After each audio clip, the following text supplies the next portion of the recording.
अस्सलाम वालेकुम एवरीवन। तो हम लोग कर रहे थे एंडोकार्डाइटिस और उसमें हमने कर लिया था अपने लिए क्लिनिकल फीचर्स। तो उसमें मैंने आपसे कहा था कि आपके पास आता होता है क्वेश्चन में बहुत ज्यादा पूछते हैं आपकी दो ही बातें।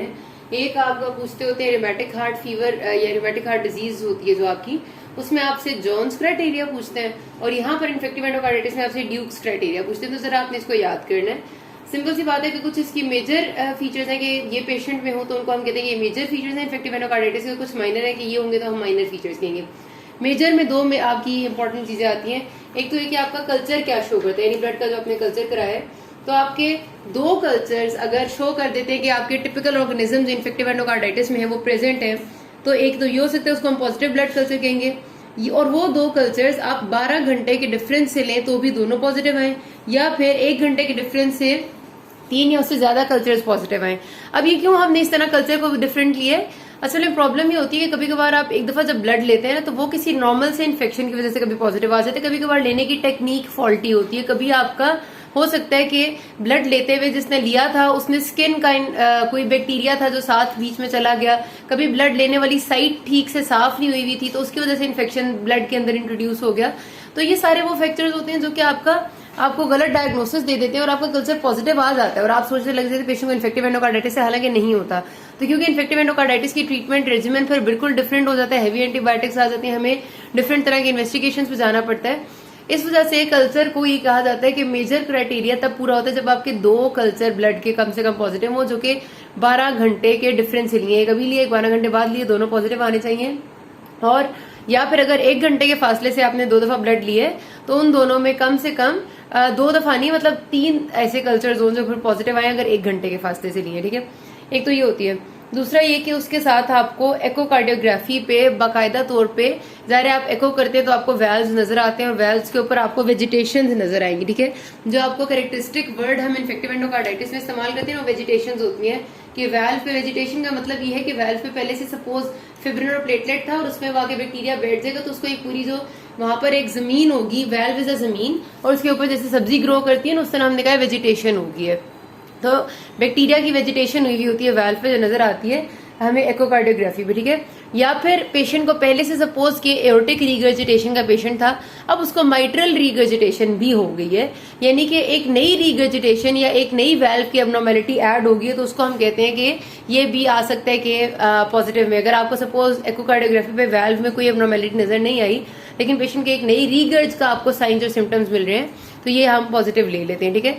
तो आपके दो ये हो गए मेजर क्राइटेरिया कि एक कल्चर पॉजिटिव होना चाहिए, वो भी 2 हों या 3 होंगे, और एंडोकार्डियम पे आपको या तो एको पे नजर आएगा या फिर आपको एक नई वेल्वुलर रीगर्जिटेशन मिलेगी।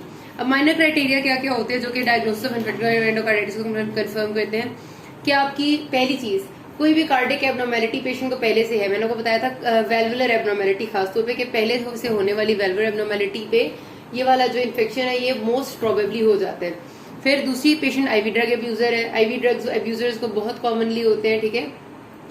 या फिर पेशेंट को पायरेक्सिया है, फीवर का होना जरूरी होता है इन्फेक्शन में, तो पायरेक्सिया इज ऑल्सो क्राइटेरिया में शामिल होने वाली बात। फिर कोई एम्बोलिक फिनोमिना, मतलब वहां से वेजिटेशन कोई टूट गई, मतलब आपकी हार्ट वैल्व से वो एम्बोलिज्म बन के पूरी बॉडी में कहीं घूम रही है और कहीं पर उसने मैनिफेस्ट किए, सपोज किसी लंग की वेसल में फंस गई, एम्बोलिज्म हो गया। या फिर कोई वेस्कुलाइटिक फिनोमिना, अभी जितने भी थे ना हमारे ऑस्लर नोड्स, जेन वेलियंस, स्प्लिंटर हेमरेजेस, ये सारे वेस्कुलाइटिस को शो करते हैं, वेसल्स की इन्फ्लेमेशन एंड रप्चर को। तो ये इस तरह का कोई फिनोमिना हमें मिलना चाहिए तो माइनर क्राइटेरिया में आते हैं। उसके साथ आपका ब्लड कल्चर्स जो कि 100% ऑर्गेनिज्म को नहीं बताएंगे, मतलब ये नहीं कहेंगे कि 100% वही ऑर्गेनिज्म है जो हमारे मेजर क्राइटेरिया में है, लेकिन सजेस्टिव है कि कुछ ना कुछ है, ठीक है। वो ब्लड कल्चर्स ऐसे हों। और उसके बाद एको पे आपकी फाइंडिंग जाहिर पॉजिटिव होनी चाहिए तो वो भी आपकी इधर आ जाती है। एको पे बाकायदा वेल्व्स में वेजिटेशन नजर आएंगी तो उसको मेजर कहेंगे, और एको पे कोई हमें पॉजिटिव फाइंडिंग मिलेगी तो उसको हम माइनर क्राइटेरिया में कहेंगे, ठीक है। अब ये कहते हैं कि 2 मेजर और 1 माइनर क्राइटेरिया होगा तो हम कहेंगे कि पेशेंट का इन्फेक्टिव एंडोकार्डाइटिस है। या फिर मतलब ये तो होगा कि 2 मेजर और 1 माइनर हो गए, ठीक है, 2+1। या फिर ये हो सकता है कि हमारे पास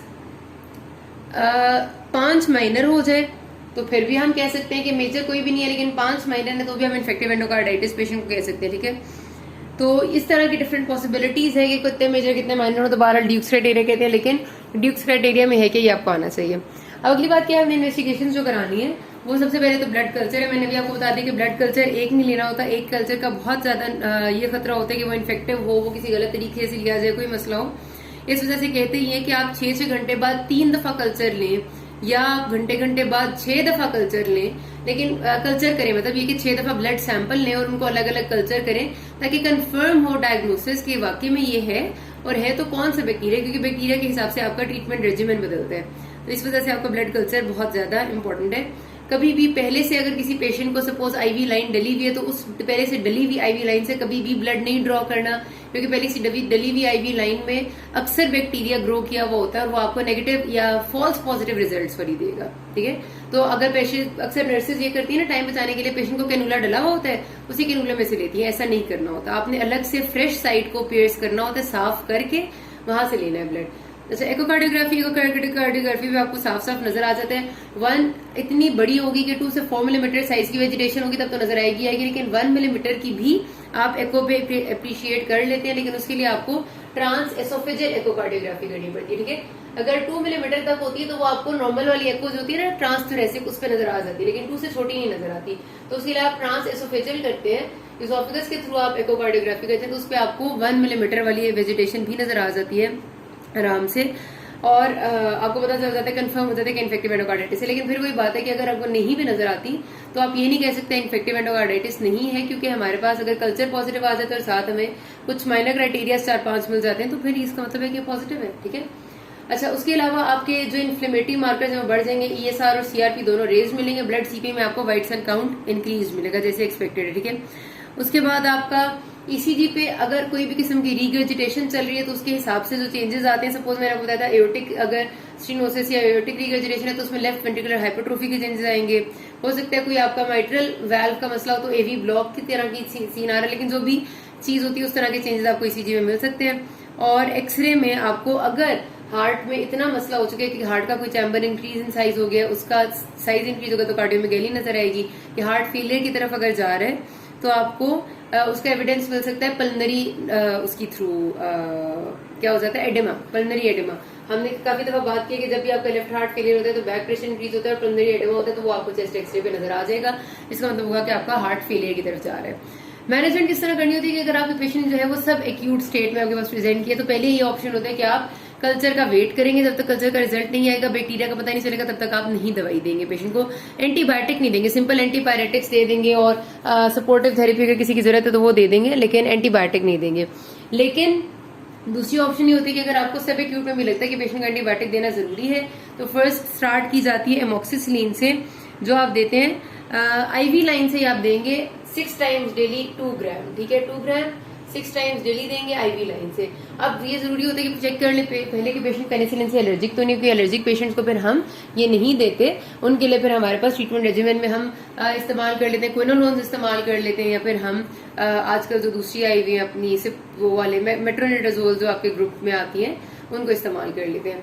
अगर पेशेंट एक्यूट में प्रेजेंट किया है, मतलब एक्यूट स्टेट में है, तो फिर आपने कल्चर का वेट कभी भी नहीं करना होता, फौरी तौर पे आपने स्टार्ट करनी है एंटीबायोटिक्स। और एंटीबायोटिक भी आपको याद हो, अगर आपने फार्मा पढ़ी थी तो वैनकोमाइसिन हमारी वो एंटीबायोटिक थी जो हम उन केसेस को देते हैं जिनमें हमारे पास रेजिस्टेंट केस होते हैं। हमने पढ़ा था ना methicillin resistant staphylococcus aureus and वो वाला जो आपके पास और कौन सी बैक्टीरिया होती थी, इसी तरह जो रेजिस्टेंट बैक्टीरिया होते हैं, पेनिसिलिन रेजिस्टेंट स्ट्रेप्टोकोकस नमोनी जो हमारा पीआरएसपी था, ये वाले जो बैक्टीरिया होते हैं इनको आप नॉर्मली वैनकोमाइसिन देते हैं, क्योंकि वैनकोमाइसिन आपकी बहुत स्ट्रॉन्ग एंटीबायोटिक है जो कि इस रेजिस्टेंट बैक्टीरिया के अगेंस्ट भी एक्ट करती है।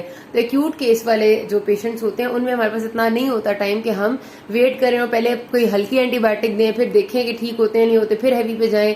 हमने डायरेक्ट बगैर कल्चर का वेट किए वैनको पे स्टार्ट करना था, क्योंकि वैनकोमाइसिन अक्सर बैक्टीरिया के अगेंस्ट पॉजिटिव है, मतलब एक्शन करती है, और रेजिस्टेंट बैक्टीरिया में भी एक्शन करती है। उसके साथ हम जेंटामिसिन को कंबाइन करते हैं ताकि स्पेक्ट्रम ऑफ बैक्टीरिया जो है वो बड़ा हो जाए। ठीक है, ये दोनों आपने फौरी तौर पे स्टार्ट करनी होती है एक्यूट स्टेज में। और उसके बाद वैनकोमाइसिन की डेज होती है 1 ग्राम ट्वाइस डेली, और जेंटामिसिन होती है 1 मिलीग्राम पर केजी ट्वाइस डेली। 1 मिलीग्राम पर केजी, किसी 60 केजी का पेशेंट है तो 60 मिलीग्राम आ जाएंगी। ठीक है, ट्वाइस डेली बीडी में। और आपकी वैनकोमाइसिन होती है 1 ग्राम यानी 1000 मिलीग्राम आपने देनी है बीडी में। ठीक है, आईवी लाइन से ही देंगे, जाहिर है। अगर पेशेंट जो आपका आता है वो प्रोस्थेटिक वेल्व डिजीज के बाद आए, यानी कि आपकी कार्डिक सर्जरी के बाद पोस्ट ऑप पेशेंट है जिसको आप इन्फेक्टिव एंडोकार्डाइटिस हो गया, तो उसको आपने वैनकोजेंटा उसी तरह देनी है, वैनकोमेसिन और जेंटामिसिन जैसे आप पहले दे रहे थे। उसके साथ में आपने रिफेम्पिसिन तकरीबन 300 से 600 मिलीग्राम ट्वाइस डेली ऐड कर देनी होती है, क्योंकि आपका ये जो प्रोस्थेटिक वेल्व होती है इसमें आपके मिक्स्ड इन्फेक्शन होने का खतरा ज्यादा होता है, तो आप रिफेम्पिसिन को मजीद डाल देते हैं। तो ये आपका तकरीबन ट्रीटमेंट रेजिमेंट अगर 2 हफ्ते के लिए होगा, तो आपका अगर बैक्टीरिया के अगेंस्ट ये सेंसिटिव है, मतलब आप उतने अरसे में कल्चर का रिजल्ट तो आपका आ जाता है अगले 1-2 दिन में, कल्चर के अगेंस्ट अगर ये एंटीबायोटिक्स ठीक है तो 2 हफ्ते के अंदर अंदर पेशेंट की कंडीशन बिल्कुल ठीक हो जाती है, रिजॉल्व कर जाता है। अगर पेशेंट बिल्कुल ठीक नहीं होता, वो हमें कैसे पता चलता है कि आपकी एंटीबायोटिक ट्रीटमेंट के बावजूद पेशेंट का कोई जरा सा भी कंडीशन बेहतर नहीं होती, उल्टा आप उसका एक्सरे करा रहे हैं और आपके बाकी टेस्ट ये कह रहे हैं कि वो हार्ट फेलियर की तरफ जा रहे हैं, और उसके साथ साथ उसको बॉडी में नए एब्सेसेस, नए पेटिके बनते जा रहे हैं और उसकी कंडीशन ओवरऑल बुरी होती जा रही है। आपको एको करने पे रिपीट एको किया आपने तो और वेजिटेशन नजर आई है, इसका मतलब है कि पेशेंट आपकी मेडिकल ट्रीटमेंट से नहीं ठीक हो रहा। उसमें फिर आपकी इंडिकेशन होती है कि आप सर्जरी करेंगे, और सर्जरी करके जो आपको इन्फेक्टेड एरिया नजर आता है हार्ट का, कोई वाल्व है जो भी है, उस सारे को आपने रिमूव करना है, और अगर वाल्व है तो उसको आपने रिप्लेस करके उसकी जगह दूसरा वाल्व लगाना है। अगर आपका प्रोस्थेटिक वाल्व था पहले ही दूसरा था, उसको भी फिर आपको बदला के एक और लगाना पड़ता है। तो ये होता है आपका तरीका। डोजेज में इसलिए बताई थी क्योंकि यहाँ डोजेज आपने याद रखनी है। याद रखना कि मेडिसिन में the most important thing is to know the medicine, और मेडिसिन की डोज आपसे काफी हद तक एक्सपेक्ट की जाती है कि पूछते हैं और वो चाहते हैं कि लिखें। अगर आप नहीं लिखेंगे तो आपको कम से कम 1-2 नंबर तो कम मिलेंगे ही मिलेंगे उस क्वेश्चन में, ठीक है। तो ये बहुत आसान चीज होती है, वो याद कर लिया करें, और किसी को कोई मसला हो कि ना। Thank you.